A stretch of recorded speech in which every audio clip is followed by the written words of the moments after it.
오늘 하나님 말씀은 두 군데를 읽겠습니다. 역대상 16장 11절 그리고 창세기 16장 15절부터 17장 1절까지의 말씀. 우리가 지난주에 함께 말씀을 나누면서 신앙의 문명인이라고 하는 주제를 다루었습니다. 신앙의 문명인, 이것을 우리가 좀 생각해 보자면 내 입에 기도를 채우는 자가 신앙의 문명인이다, 이렇게 말씀을 나누었습니다. 다시 말하면 내가 사용하는 언어를 가지고 기도하면서 하나님과 소통하는 자를 신앙의 문명인이라 할 수 있는 겁니다. 우리가 이렇게 신앙의 문명인으로 하나님께 기도하면서 하나님과 소통하는 자가 되는 거 대단히 중요한 일인데, 끊임없이 성경은 우리에게 하나님께 구하라고 말씀을 합니다. 그러면 오늘 우리가 하나님께 무엇을 구할 것인가? 어떤 것을 구해야 되나? 이것이 아주 중요한 문제가 되는데요. 지난주에 살핀 대로 첫 번째는 여호와를 구하라. 여호와를 구하라. 역대상 16장 11절, 오늘 우리가 함께 읽었습니다만 여기에서도 보면 여호와와 그의 능력을 구할지어다, 항상 그의 얼굴을 찾을지어다. 우리가 하나님께 구해야 할 것을 세 가지로 정리하는 겁니다. 여호와를 구할지어다, 그의 능력을 구할지어다, 그의 얼굴을 찾을지어다. 첫 번째로 우리가 구해야 될 것이 여호와를 구하라는 겁니다. 여호와를 구한다는 것이 도대체 무엇인가? 그것은 그냥 우리가 막연한 신앙을 갖고 있어요. 그래서 하나님이 계시는 거 인정은 됩니다. 그런데 지금 그 하나님이 어디에 계시는가? 저 멀리 우주 끝에 계실까? 내가 알지 못하는 그 어딘가에 계실지도 모르는 하나님을 인정하는 그런 막연한 믿음이 아니고, 하나님은 지금 내 앞에서 나와 대면하여 계신다고 하는 분명한 믿음을 가지라는 겁니다. 그것이 여호와를 구하는 것입니다. 따라서 우리가 기도할 때 기도하는 것은 절대로 독백이 아닙니다. 우리 눈에 하나님이 안 보인다고 해서, 나 혼자 지금 말하고 있는 것처럼 느껴진다고 해서 이게 지금 나 혼잣말을 하고 있는 것이 아니라는 겁니다. 지금 나는 하나님을 대면하여 교제하고 그 하나님께 구체적으로 대화하고 있는 것, 이것이 기도입니다. 그러니까 우리가 기도하면서 그냥 막연한 그런 마음이 있다면 여전히 우리는 신앙적 미개인의 자리에서 벗어나지 못하고 있는 거예요.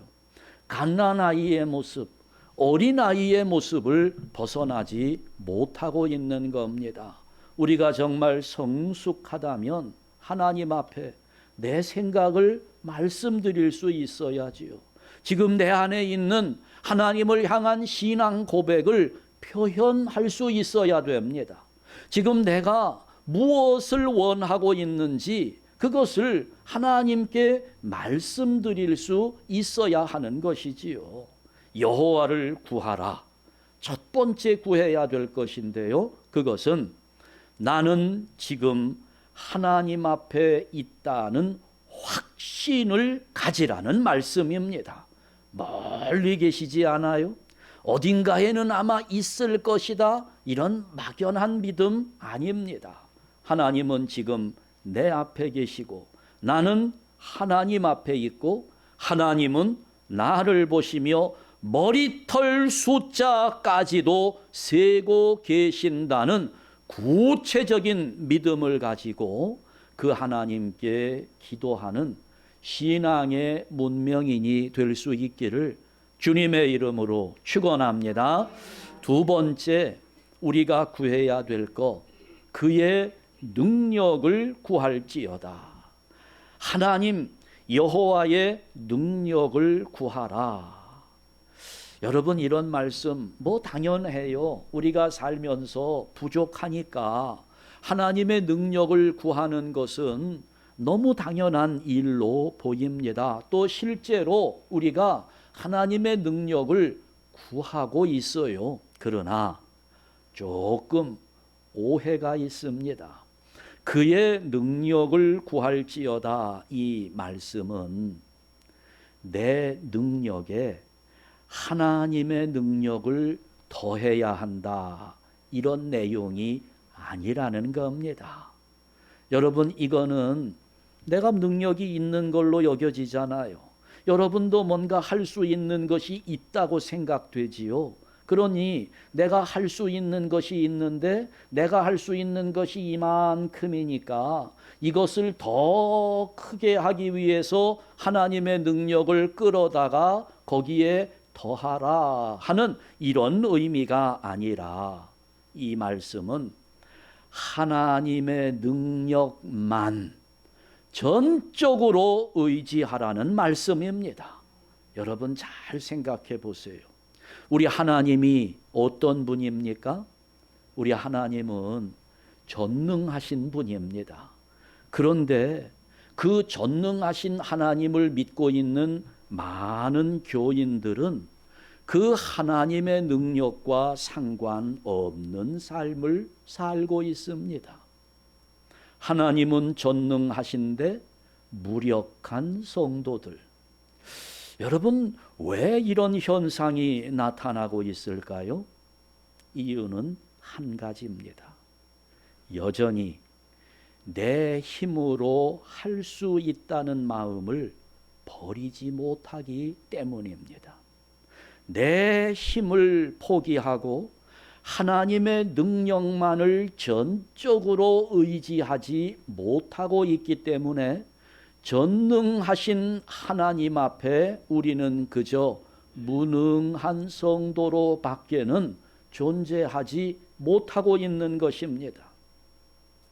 지금 이 말씀은 다윗이 주는 말씀입니다. 자, 이 다윗은 어릴 때부터 이 진리를 깨닫고 있는 사람이었어요. 어렸을 때부터 하나님의 능력만 의지했던 사람입니다.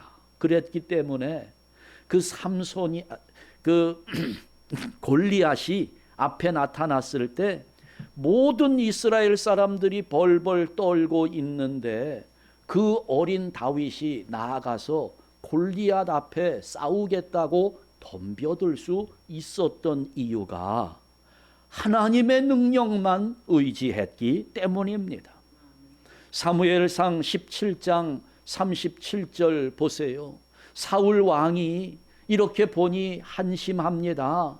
다른 건장한 이스라엘 군사들 중에서는 골리앗과 싸우겠다고 나서는 사람이 하나도 없는데 그나마 싸우겠다고 온 사람 보니 어린 다윗입니다.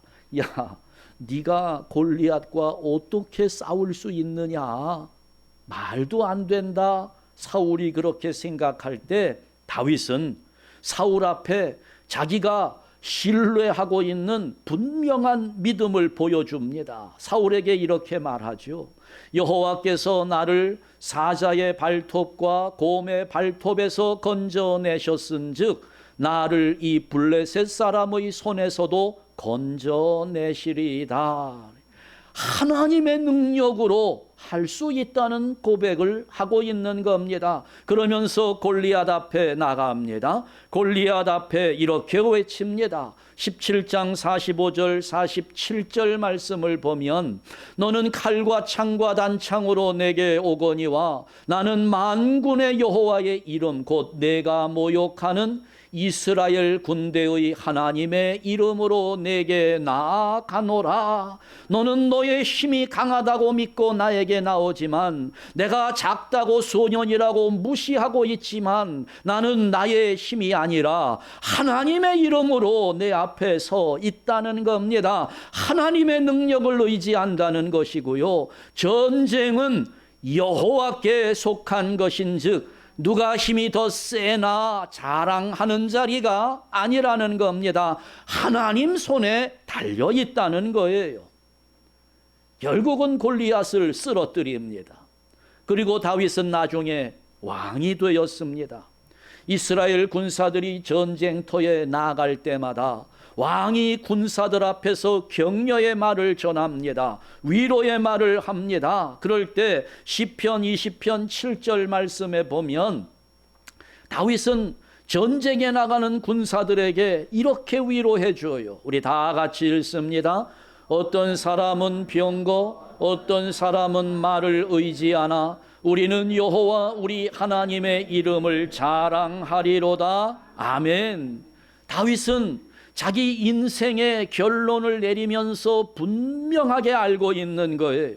내가 지금까지 살아오면서 수많은 전쟁을 치루어 왔는데 그 많은 전쟁 속에서 내가 승리하며 깨달은 진리는 하나님이 함께 하실 때 승리가 오고 하나님이 떠나실 때 패배하더라는 겁니다. 지금 다윗이 군인들에게 격려합니다. 야, 다른 나라의 군사들은 병거를 의지하고 말을 의지하고 무슨 말입니까? 자기들의 힘을 의지하고 싸움 기술을 의지하고 무기를 자랑하면서 나오지만 여기 병거 말이라고 하면 오늘날 탱크 정도로 생각하면 돼요. 미사일이라고 생각하면 됩니다. 이런 거 무기가 좋다고 그걸 의지하면서 나오지만 우리는 우리의 군사적 숫자를 의지하지 않고 우리의 무기를 앞세우지 않고 무엇을? 하나님의 이름을 자랑하리로다. 다윗은 자기 인생의 결론을 이렇게 내리는 겁니다. 내 인생의 결론은 내 힘으로가 아니라 하나님의 능력이었다는 것을 고백하고 있는 것입니다. 그의 능력을 구하라는 것은 내 힘을 접어두고 하나님의 능력만 의지하라는 말씀입니다. 어떤 마부가 자기 마차를 이끄는데 나귀가 이끌었어요. 그러다가 아주 힘 좋은 말이 생겼습니다. 그러니까 당연히 마차는 말이 끌게 되었습니다. 갑자기 마차가 업그레이드가 되었어요. 나귀가 끌다가 말이 끌어주니까 힘도 좋고 빠르기도 더 빨라졌고, 그런데 이 마부가 그 말 옆에 나귀를 함께 끌고 다니는 겁니다. 그러니 말과 나귀가 함께 이 마차를 끄는데 말과 나귀는 사이즈가 완전히 다르죠. 보폭이 굉장히 차이가 납니다. 그러니 말은 그만큼 힘이 들 수밖에 없습니다. 그래서 그 모습을 보다 못한 사람들이 왜 이렇게 하느냐고 물었습니다. 그랬더니 이 마부가 대답하는 말, 나귀가 집에서 노는 것이 아까워서 그렇다는 겁니다. 여러분, 말이 일할 때 나귀가 옆에 붙어 있는 것은 도움이 되지 않습니다. 오히려 없는 것이 훨씬 수월합니다. 여러분도 우리가 살아오면서 많이 느껴봤잖아요. 누군가 내가 하는 일 도와준다고 하면서 일도 하지 못하고 문제만 만드는 경우에 야, 차라리 나가 있어. 너 없는 게 도와주는 거야. 이런 말 많이 하지 않습니까? 나귀가 없는 것이 말은 일하기가 훨씬 수월해지는 거지요. 마찬가지입니다. 보세요. 하나님의 능력은 전능입니다. 우리의 능력은 무능입니다. 그렇다면 우리는 하나님 앞에서 나귀 같은 내 힘을 의지하는 마음을 버려야 하는 겁니다. 그러면 내 힘이 빠지는 그 순간부터 내 안에서 하나님의 능력이 역사하기 시작하는 것입니다. 우리 교회에 그대로 적용되는 문제입니다. 교회에서 인간의 힘을 빼야 합니다. 내 힘이 빠져야 되는 거예요. 여러분, 교회에서 자꾸 힘쓰려고 하지 마세요. 많은 분들이 그렇게 이야기하죠. 내가 그래도 아직까지는 교회에서 힘 좀 쓰지. 이렇게 말하는 분들이 있어요. 아니라니까요. 여러분, 그 사람이 쓰는 그 힘 때문에 교회가 하나님의 능력을 나타내지 못하고 있는 겁니다. 그걸 빼야 돼요. 교회에서 그 사람의 힘이 빠져야 목사의 힘이 빠지고 장로의 힘이 빠지고 권사의 힘이 빠지고 그렇게 인간의 힘을 빼야 거기에서 하나님의 능력이 나타나는 겁니다. 힘을 빼야 돼요. 요즘 나이 드신 분들 배드민턴 많이 치시잖아요. 그런 분들 배드민턴 좀 잘 쳐보려고 하여튼 그 배드민턴 게임 해보면 굉장히 재미있습니다. 아주 승부욕이 또 얼마나 일어나는지 몰라요. 이기고 싶어서. 그런데 몇 번 이기다 보면 단순히 이기는 거 가지고는 만족해지지를 않아요. 뭔가 한번 스매싱을 세게 해가지고 팍 때리면 상대편이 그걸 막지 못하고 막 쓰러지고 이럴 때 굉장히 기분이 좋거든요. 그래서 아주 있는 힘을 다해가지고 그냥 내리쳐요. 그러다 어떻게 되는지 압니까? 엘보가 나가요. 그래서 몇 달 동안 배드민턴도 치지 못하고 그렇게 돼요. 혹시 이 중에 골프 치시는 분들 있으실 텐데 골프 칠 때 여러분 어때요?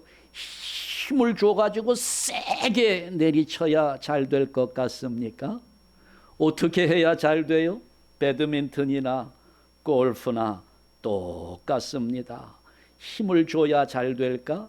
힘을 빼야 잘 될까? 어떻게 됩니까? 힘을 빼고 휘둘러야 되는 거예요. 힘을 빼야 됩니다. 그러니까 여러분 우리 교회에서 자꾸 힘주려고 하지 마세요. 우리 힘 좀 뺍시다. 그의 능력을 구하라는 거예요. 내 힘 자랑하려고 하지 말고 내 실력 드러내려고 하지 말고 전능하신 하나님의 능력만 의지하라는 겁니다. 그것이 그의 능력을 구하는 것입니다. 창세기 사건으로 넘어갑니다. 자, 아브라함이 하나님께 처음 부르심을 받았을 때 나이가 75세였습니다. 그의 아내 사라는 65세였어요. 10살 차이가 나는 부부였습니다. 그 나이가 꽤 들어있는 부부에게 하나님은 아들을 주시겠다고 약속하셨습니다. 아브라함은 그 하나님의 약속을 받고 야, 드디어 나에게도 아들이 생기는구나. 아브라함은 이게 큰 상처였거든요. 아브람이라는 이름은 뜻이 아버지라는 뜻입니다. 그러니까 이 아브람은요, 태어나서 1살 때부터 아버지 소리를 들은 사람이에요. 동네 어른들도 와가지고 아버지라고 불러요. 그게 아브람입니다. 새 동네 사람들이 전부 아브람, 아브람 하고 불러요. 아버지라고 부르는 거예요. 그런데 나이가 들고 결혼을 했어도 동네 사람들은 다 나를 부를 때 아버지라고 부르는데 정말 나를 아버지라고 부를 아들이 하나가 없는 거예요. 아브라함은 그게 큰 상처였지요. 하나님이 75세에 나타나셔서 너 이제 아들을 내가 주겠다. 네가 진짜 아버지가 되는 것이다. 약속을 주셨으니 이 아브라함이 얼마나 기뻤겠어요. 드디어 내가 아버지다운 아버지 소리를 듣게 되는구나 하고 소망이 생겼는데, 그런데 1년, 2년 점점 나이가 들어갑니다. 아들은 태어나지 않아요. 출산의 가능성은 점점 희박해집니다. 이렇게 늙었는데 아들을 낳을 수 있을까? 이미 아내는 경수가 끊어졌습니다. 임신을 하고 아이를 출산할 희망은 조금도 가질 수 없는 상황이 된 거죠. 그래서 이 아내 사라가 남편 아브라함에게 제안을 합니다. 여보, 하나님이 그렇게 약속은 주셨는데 이제 우리가 나이가 들어 늙으니 생물학적으로 아이를 낳을 수 없지 않겠느냐. 그러니까 내 여종 이 하갈, 이 여종을 통해서 아들을 낳자 하고 제안을 합니다. 그랬더니 아브라함이 들어보니까 그럴듯해요. 좋은 아이디어라고 생각한 것 같습니다. 그래서 아브라함이 자기 힘으로 아들을 낳습니다. 그게 이제 이스마엘이지요. 자, 오늘 본문 16절 말씀을 보니까 하갈이 아브라함에게 이스마엘을 낳았을 때에 아브라함이 몇 세였어요? 86세였다고 되어 있습니다. 하나님이 처음 아브라함을 부르시고 약속을 주셨을 때가 75세입니다. 지금 이스마엘을 낳은 나이가 86세입니다. 몇 년이 지났습니까? 11년이 지났어요. 그러니까 아브라함은 10년을 기다린 겁니다. 하나님의 약속을 10년을 기다리다가 드디어 이제 이스마엘을 낳은 거죠. 여러분, 그 10년 세월 기다려 보셨습니까? 짧은 시간 아닙니다. 그러니까 아브라함은 75세에 처음 하나님 약속을 받았을 때부터 아브라함은 그날부터 아침에 일어나기만 하면 하나님 약속이 기억나요. 너 아들이 생길 거야. 아들을 낳을 거야. 그러니까 아침에 눈 뜰 때마다 제일 먼저 보는 게 아내의 얼굴부터 살핍니다. 혹시 임신하지 않았을까 하는 그런 마음에 아이를 낳아야 되는데, 임신을 해야 되는데, 그러니 내 아내가 헛구역질이라도 한번 해주기를 기대하면서 바라보는 이 노인의 마음, 여러분 한번 생각해 보세요. 77세가 됩니다. 80세가 돼요. 85세가 되는 겁니다. 그러니 올해는 하는 게 몇 년? 10년의 세월이 지낸 거예요. 그렇게 하루하루 아들을 기다리고 하나님의 약속을 붙잡고 아내의 얼굴만 바라보는 그 심정, 여러분 이걸 한번 헤아려 보세요. 그러다가 이제 10년을 기다렸는데 아들이 생기지 않으니 그때 아내가 제안한 말을 듣고 아브라함이 결단하는 거죠. 그래, 내가 할 수 있는 게 있지. 내 아내가 아니라 아내의 여종을 통해서 내 힘으로 한번 해보자. 하갈을 취하고 그리고 덜컥 거기에 아들을 낳은 겁니다. 아들을 낳았어요. 자, 그러면서 이제 17장으로 넘어가는데 1절 말씀을 보니까 한번 우리 1절 다 같이 읽습니다. 아브라함이 99세 때에 여호와께서 아브라함에게 나타나서 몇 년 지났습니까? 13년이 지났어요. 하나님이 99세 때 다시 아브라함에게 나타나신 겁니다. 13년이 지났어요. 그 전에는, 이스마엘을 낳기 전에는 하나님이 아브라함에게 자주 나타나셔서 약속을 확인해 주셨습니다. 네 씨를 통해서 많은 백성들, 그래서 너는 열국의 아버지가 될 것이다.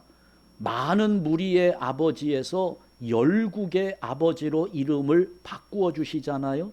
아브람에서 아브라함으로 하나님은 이 아브라함의 이름을 바꾸어 주셨어요. 자꾸 나타나셨어요.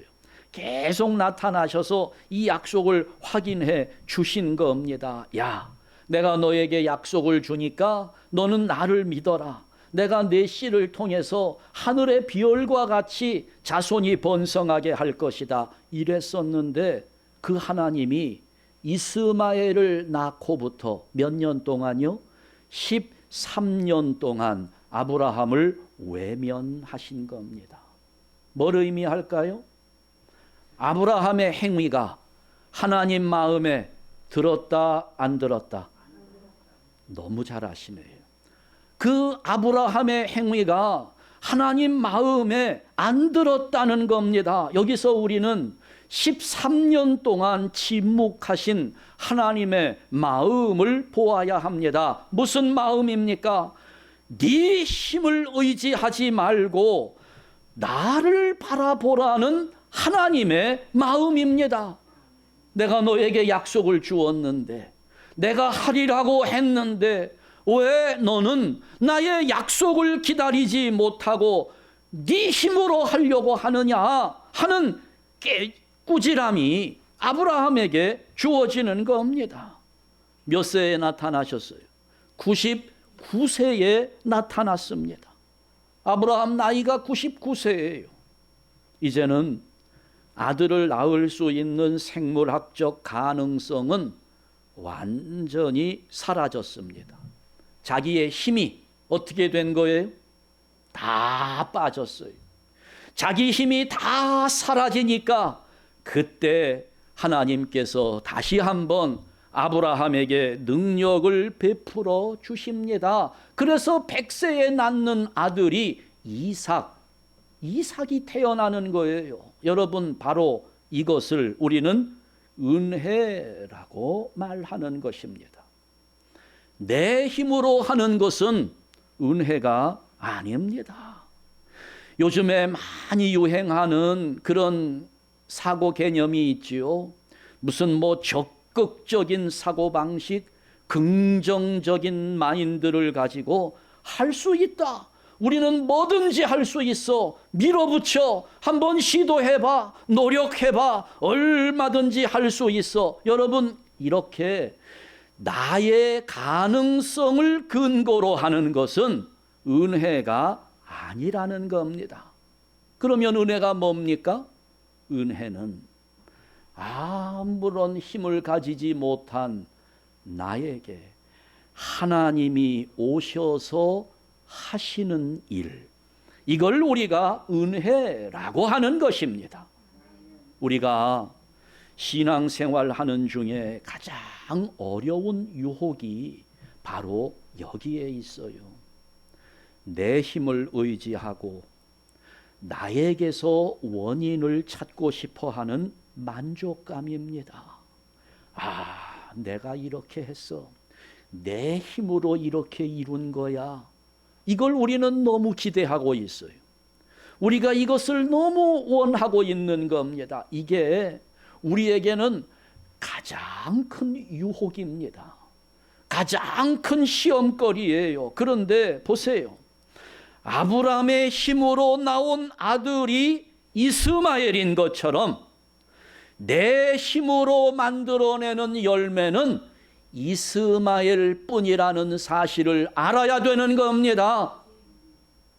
오늘날 많은 성도들이 열심히 봉사해요. 자기 힘으로 합니다. 아, 우리 사랑합시다. 우리가 마음을 모아봅시다. 우리가 한번 노력해 봅시다. 그러면서 우리가 많은 열매를 맺어야 합니다.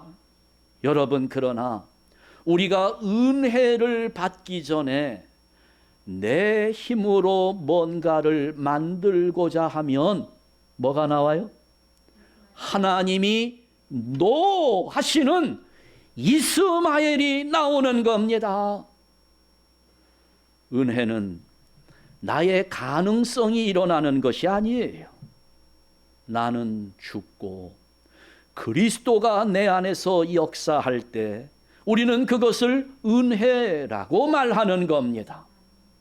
그래도 여전히 우리는 자기 작품을 만들려고 해요.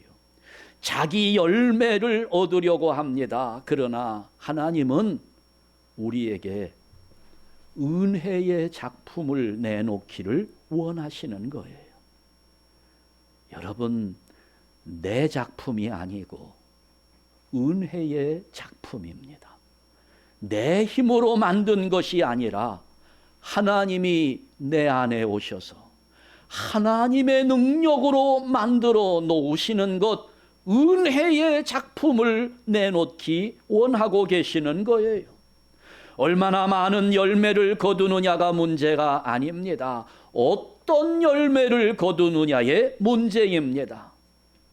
자기 힘에서 나오는 이스마엘이 아니라 하나님의 능력에서 나오는 이삭을 기다려야 한다는 거지요. 그런데 여전히 우리의 종교심은 계속 우리의 힘을 자극합니다. 힘내라고, 열심히 일하라고, 열심히 교회 가서 봉사하고, 네 힘으로 할 수 있는 게 얼마나 많은데, 네가 얼마나 위대한데 많이 힘내라, 많이 심어라, 헌금도 많이 하고 구제도 많이 하고, 뭐 자꾸 우리의 힘을 자극해요. 그러니 우리가 이렇게 성급하게 뭔가 열매를 기대하다가 하가를 의존하게 되는 겁니다. 여러분, 지금까지 많은 교회가 하가를 통해서 만들어진 이스마엘을 기뻐해 왔습니다. 지금까지 많은 교회들이 하나님의 영광이라고 말해왔던 대부분의 것들이 이스마엘이었음을 부인하기 어렵습니다. 우리의 힘으로 모아서 만들어낸 것들, 뭐 당장 우리가 손을 꼽아보면 거대한 예배당 건축, 수많은 예배 인원들, 모이는 사람들, 뭐 아프리카, 남미, 오지로 보내는 엄청난 선교비들, 멋지고 아름답게 진행되는 교회의 각종 행사, 퍼포먼스들, 우리의 눈에도 엄청나게 화려해 보입니다. 저도 부러워요. 아주 폼나게 보이는 그런 것들입니다. 그런데 과연 이 모든 것들 중에 하나님의 능력으로 만들어진 것들이 얼마나 되겠느냐는 겁니다. 성급하게 하가를 통해서 이스마엘을 만들어 놓고 박수 칠 것이 아니라는 겁니다. 우리는 하나님의 약속, 이삭을 기다려야 합니다. 이게 일하지 말자, 봉사하지 말자, 아무것도 하지 말자 이런 게 아닙니다. 지금은 죽을 때라는 거예요. 내 힘을 빼야 할 때라는 겁니다. 그러면서 지금은 내가 기다려야 할 때입니다.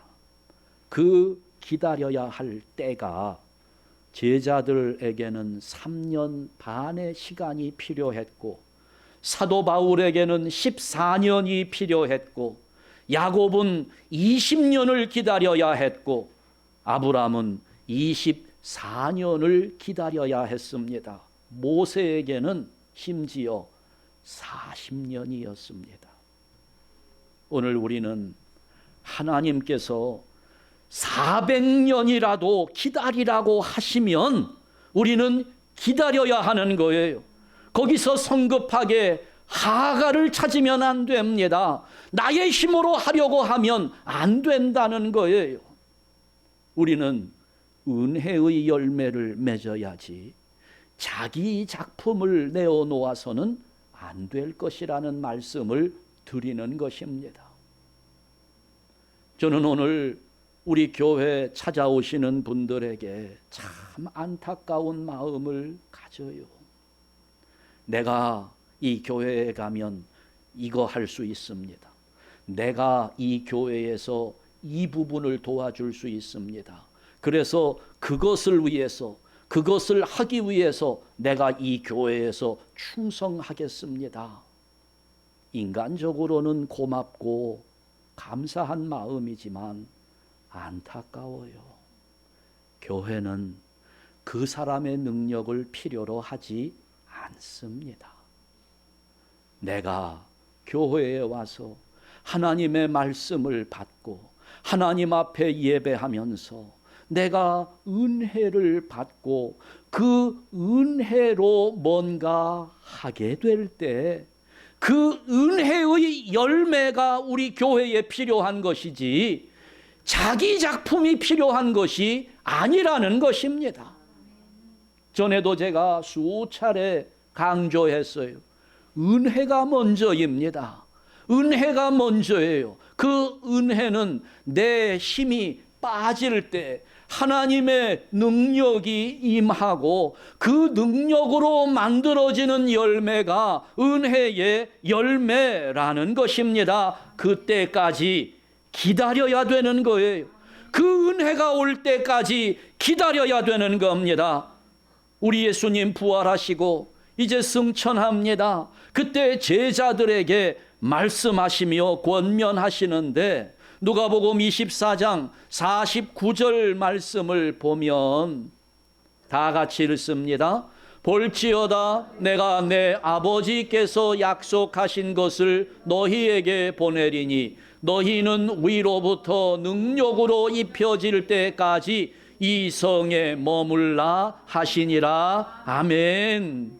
섣불리 내가 부활했다는 것을 너희가 보았다고 해서 마음대로 나가서 너희들 하고 싶은 대로 너희들의 힘으로 하려고 하지 말라는 겁니다. 뭘 하라고요? 이 성에 머물라 기다리라는 겁니다. 언제까지요?